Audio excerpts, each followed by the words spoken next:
Carol Danvers, prodigal child of the Milky Way.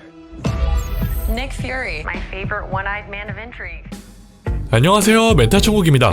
오늘 말씀드릴 작품은 말도 많고 탈도 많았던 캡틴 마블의 후속작이자 드라마로 시작해 본격적으로 스크린에서 모습을 드러낸 모니카 램보와 카말라 칸의 등장을 엿볼 수 있었던 영화 더 마블스 리뷰입니다.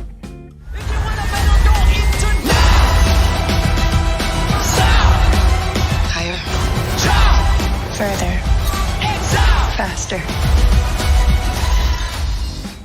우선 캡틴 마블과 드라마 미즈 마블이 작품성은 둘째 치더라도 제 취향에 맞는 작품들은 아니었는데, 그렇다고 이번 더 마블스를 기대 안 하고 있었냐 하면 그건 또 아니었습니다. 생각했던 것보다 예고편이 상당히 잘 뽑혔다는 점과 능력을 겹쳐서 사용할 때마다 서로의 위치가 바뀐다는 흥미로운 설정, 그리고 박서준 배우도 등장하기 때문에 일단 죽이 되든 밥이 되든 기대치를 안고 극장에 나섰다는 점을 말씀드리며 스포일러 가득 담아서 리뷰해보도록 하겠습니다. 참고로 스토리 요약은 아닙니다. 자, 그럼 리뷰 제대로 시작해보죠. 사실 1편에서 PC에 관한 설정과 이슈들 때문에 작품성에 큰 타격을 주었고, 저도 이 입장에 동의했던지라 또 어떻게 조명되려나 싶은 걱정이 있었는데, 이번에는 확실히 그러한 불쾌감을 없애는데 공을 들인 흔적이 크게 느껴졌습니다. 또한 캡틴 마블이라는 캐릭터가 서사 없이 갑자기 등장하여 분위기가 어수선해졌던 부분도 있었기에 이번 작품에서는 그동안 왜 자존감 넘치고 혼자 다 하려는 모습으로 비호감을 샀는지에 대해서도 명확하게 묘사해 줌으로써 1편에서 다뤄야 했던 요소들을 뒤늦게나마 풀이해줘서 그나마 다행이라고 생각했습니다. 굉장한 파워를 가진 인간이 기억을 잃은 채 임무에만 집중하며 살아왔고, 정의롭지만 독선적인 성격 탓에 누군가에게는 빌런으로 불리는 등 혼자서는 도저히 감내하기 어려웠던 감정적인 모습을 모니카와 카말라에 의해 그동안 짊어왔던 짐을 내려두고 정신적인 성장을 이루었다는 부분에서 캐릭터성을 갖추는 데 있어서는 적당한 짜임새를 보여줬다고 느꼈습니다. 다만 아무리 짜임새가 좋았어도 너무 늦은 시점에서 정신적 성장을 다루었다는 점은 부정할 수 없는 사실이고, 새로운 캐릭터들을 스크린 속에 데뷔한다는 목적이 있음에도 오로지 캡틴 마블의 성장을 위한, 혹은 추후에 다른 영화들에서 등장할 마블 캐릭터들을 위한 오작교 역할 정도에서 마무리되어버린 모습도 상당히 크게 부각되었기에 그동안 멀티버스 사가로 접어들었음에도 실제적으로 멀티버스라는 주제를 바탕으로 제대로 된 진행을 하지 않았던 그간의 마블 행적에 의해 큰 풍파를 맞아버린 비운의 영화처럼 느껴지기도 했습니다. 결국 캐릭터성을 드디어 확립했다는 것과 새 캐릭터들을 데뷔시켰다는 것만 제외하면 또다시 떡밥 굴리기만 가득 담겨있는 영화였기에 바닥 속 더욱 깊은 바닥, 혹은 바닥들 사이에서 또 다른 질감이 느껴지는 새로운 바닥을 보여준 영화로 보였습니다. 근데 또 최근에 개봉했던 영화들을 생각하면 선녀처럼 보이기도 하는데, 좋아해야 하는 부분인지는 잘 모르겠습니다. 여튼 외적인 부분에 대한 이야기는 이쯤 해두고 스토리에 대해서 이야기해보죠.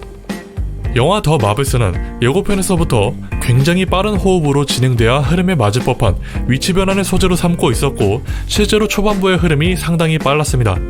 사실 예고편에서 빌런이 어떠한 악의적인 의도를 가지고 이 세 명의 주인공들에게 디버프를 걸은 것이라 생각을 했었기에 그냥 빛과 관련된 능력이 있어서 어떠한 본능적인 이끌림 때문에 그런지 몰라도 일단 너무 예뻐서 포인트를 만져가지고 이 사단이 났다는 표현이 좀 의문스럽긴 했지만, 아무튼 이후로 이곳저곳을 왔다 갔다 하며 티네이즈물 감성 팍팍 느껴지는 OST와 함께 짜임새 있는 구도로 액션을 보여줘서 초반부는 상당히 좋았다고 강조하고 싶었습니다.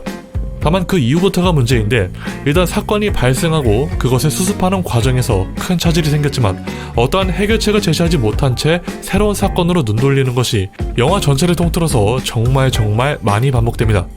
예를 들어 이번 작품의 빌런인 다르벤이 캡틴 마블의 급습으로 인해 스크럴 종족에게 배신당했다면 난리를 치는데, 어차피 반박해도 소용없다는 듯이 대사를 포기하고 대피에 힘쓰는 장면이 있습니다.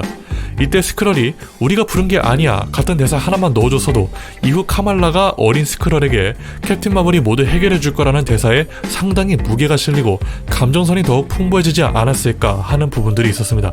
또한 알라드나 행성에서는 박서준 배우가 연기한 얀 왕자의 분량이 터무니없을 정도로 적은 것은 둘째 치더라도 캡틴의 부름에 바로 전투태세를 갖추는 등 좋은 모습을 보여줬던 얀 왕자를 뒤로하고 한창 전투가 진행 중인 가운데 자리를 피해버리는 장면도 문제점에 속합니다. 이게 캡틴은 싸우려고 했지만 카말라가 버튼을 눌러서 어쩔 수 없이 그런 거라고 하기엔 아예 돌아갈 생각도 안 하고 뜬금없이 자기 객관화를 하며 위로해주고 받다가 새로운 작전을 꾸려 또 다른 장소로 가버리는데, 여기서 또 하나 문제점이 이 모든 사건들의 마무리는 항상 아무 말 하지 않아도 다 안다는 듯한 포옹 한 번으로 마무리하고 넘어가려 한다는 것입니다. 자기들끼리는 말 안 해도 알겠지만 관객들 입장에서는 기분이 좋았다가 화났다가 슬펐다가를 순식간에 너무 다양하게 보여주니 셋이서 아무리 친하게 지내는 모습을 많이 보여줘도 적당하게 어떤 감정을 가지고 있으며 이를 통해 연민도 느끼고 유대감이 쌓여서 왜 포옹 한 번으로 회복할 수 있는 것인지 알 방법이 없습니다. 요즘 할리우드 영화들이 경쾌한 음악과 함께 장면 이것저것 교차하면서 발전하는 모습을 빠르게 스킵하는 걸 정말 많이 하는데 이거 몇 번 보여준다고 감정선이 풍부해지진 않거든요. 이번에도 어김없이 비슷한 레파토리로 진행되기에 좀 심하게 표현하자면 대사로 어떻게 표현하면 좋을지 모르겠어서 스킨십으로 퉁치는 건가 싶을 정도였습니다. 여튼 다시 돌아와서 후반부로 넘어갈 즈음에 알라딘의 행성이 어떻게든 이기긴 했다, 아니면 졌다 등등 어떤 행적을 보여줬어야 전투 중 떠나버린 캡틴에게 무게감 있고 진중한 책임을 감정선에 확실히 대입할 수 있었을 텐데 영화가 끝나고 쿠키가 지나갈 동안 얀 왕자에 대한 언급이 한 번도 없어서 대체 그 행성에 나오는 박서준 배우와 발리우드 감성 뮤지컬은 왜 있어야 했는지가 의문이었습니다.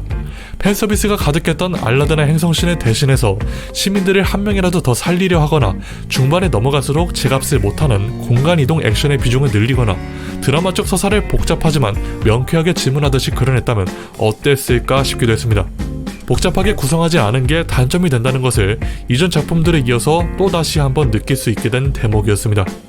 솔직히 말해서 영화 자체가 막 엄청 노잼이다까지는 아니었습니다. 여기저기 이동하고 캐릭터들도 많이 등장하며 장소가 바뀔 때마다 전혀 새로운 스타일을 선보이기 때문에 볼거리가 없는 편은 아니었거든요. 물론 이것도 어디까지나 초반부가 꽤 좋았던 것에 대한 연장선에 가깝긴 하다만 어찌됐건 뒤로 갈수록 분위기가 점점 다운되는 와중에 카말라 칸이 10대 감성으로 분위기를 자주 환기시켜주기 때문에 크게 거슬리진 않았습니다. 근데 분위기 환기는 딱 카말라 선에서 마무리했어야 했다고 생각해요.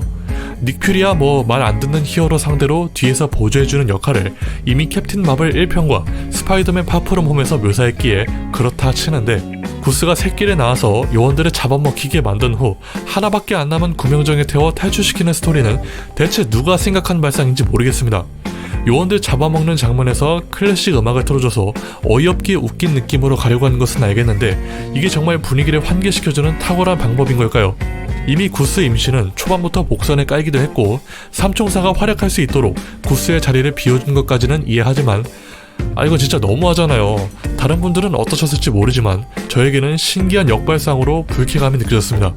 이걸 또 어떻게 흐름을 잘 이어서 보여줬다면 모르겠는데 이미 앞서 묘사됐던 상황들과 한치의 오차도 없이 퉁치고 넘어가기식 문제 해결로 넘어가 버립니다. 그럼 또 무게를 잡아야 할 때 잘 잡냐 하면 빌런의 무게감 없는 포스부터 후반부의 최후를 맞이하는 순간까지 어떠한 긴장감이나 쾌감, 사연이 있는 빌런인데도 찝찝함마저 느껴지지 않았습니다.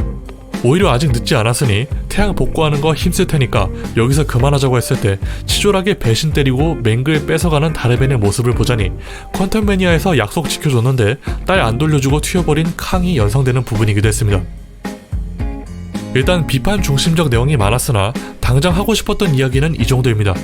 여기에 쿠키 영상에서 엑스맨 세계관 연동 떡밥 얘기까지 들어가면 답이 안 나올 것 같아서 멀티버스 얘기는 패스하도록 할게요. 사실 앞서 언급했듯이 멀티버스 사가를 평가하기엔 아직 멀티버스라는 소재를 제대로 다루거나 전체적인 틀의 스토리를 진행시킨 작품이 없다 보니 삼총사 중에서 가장 목적의식이 불분명했던 모니카를 멀티버스 떡밥용으로 사용하고 카말라 칸은 영 어벤져스를 연상케 하는 마무리도 보여줬으니까 이 문제는 추후에 개봉하는 작품에서 이야기하는 게 맞다고 봅니다. 여하튼 이번 더 마블스 호불호 갈릴 요소가 정말 많이 들어가 있지만 어찌됐건 저는 불호였습니다. 제가 대체 뭘 본 건지 아직도 잘 모르겠다는 심정을 남기며 리뷰는 이것으로 마치도록 하겠습니다. 리뷰가 마음에 드셨거나 도움이 되셨다면 구독과 좋아요, 알람 설정, 댓글 부탁드리며 저는 이만 물러가겠습니다. 빠이빠이.